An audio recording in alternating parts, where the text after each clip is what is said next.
You say that faith in God is inherently irrational, and it results in conflict and war, and in this day of weapons of mass destruction, religious faith should no longer be tolerated by reasonable people. Is that a fair summary? Yeah, that's a very good start, actually. Okay. I was like you, Margit.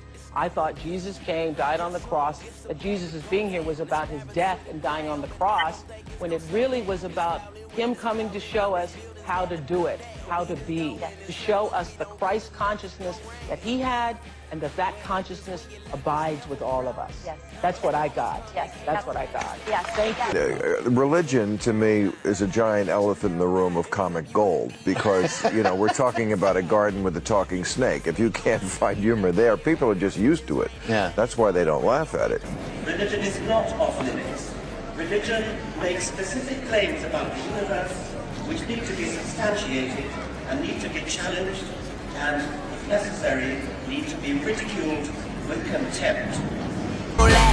You may go down in history, but everything will go down eventually. Everything is foul. Because religion is a path to God. What are you calling God? Where is God? God is the intangible creator of the universe in whose presence a human being can live and according to whose dictates or will a human being can live in this world. But what is your evidence for the existence of God right now? We don't have evidence because it's not a scientific claim. It's going down, rather coming down with it. Cold world, condition of sin, here is the illness, it's sick. You spoke before in certitude. You're 100% sure that after you die, you'll go to a better place. I know I'll be with God. I'll be with Jesus. And that's a better place. Even if it was in a garbage can, which I know it won't be, but even if it was, just the fact that I'm with Jesus, to me, is good. Is a better place. It's a better place. Then why don't you kill yourself? Okay, let's look at the logic. You create man. Man suffers enormous amounts of pain and dies.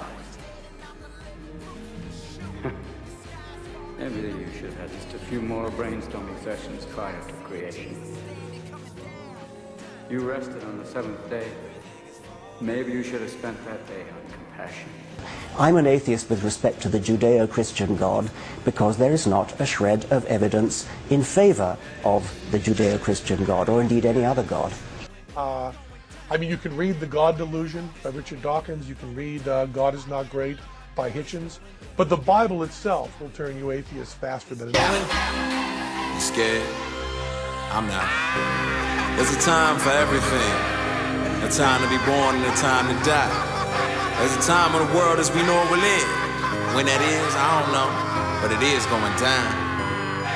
Listen, it's going down. Holla Mayday. Them fiends looking for candy and them dealers got that payday. I seen them child soldiers, they was loading up some AKs. Ain't plaguing modern warfare. Don't you know ain't a warfare? Scales never even, but they be triple beaming. They keep them fiends fiending. The devil stays scheming and dreamers steady dreaming. But ain't no hope here. Ain't no satisfaction in money, women, and clothes. Atheism cannot explain the reality, the objective reality of moral value. There are four fundamental questions in life: origin, meaning, morality, and destiny. You take these four questions and these three explanations needed, and only God is big enough to explain this universe. And the question is often put as if faith and reason were opposed. That, to my mind, is nonsense. It's falling. Everything is falling. It's going down.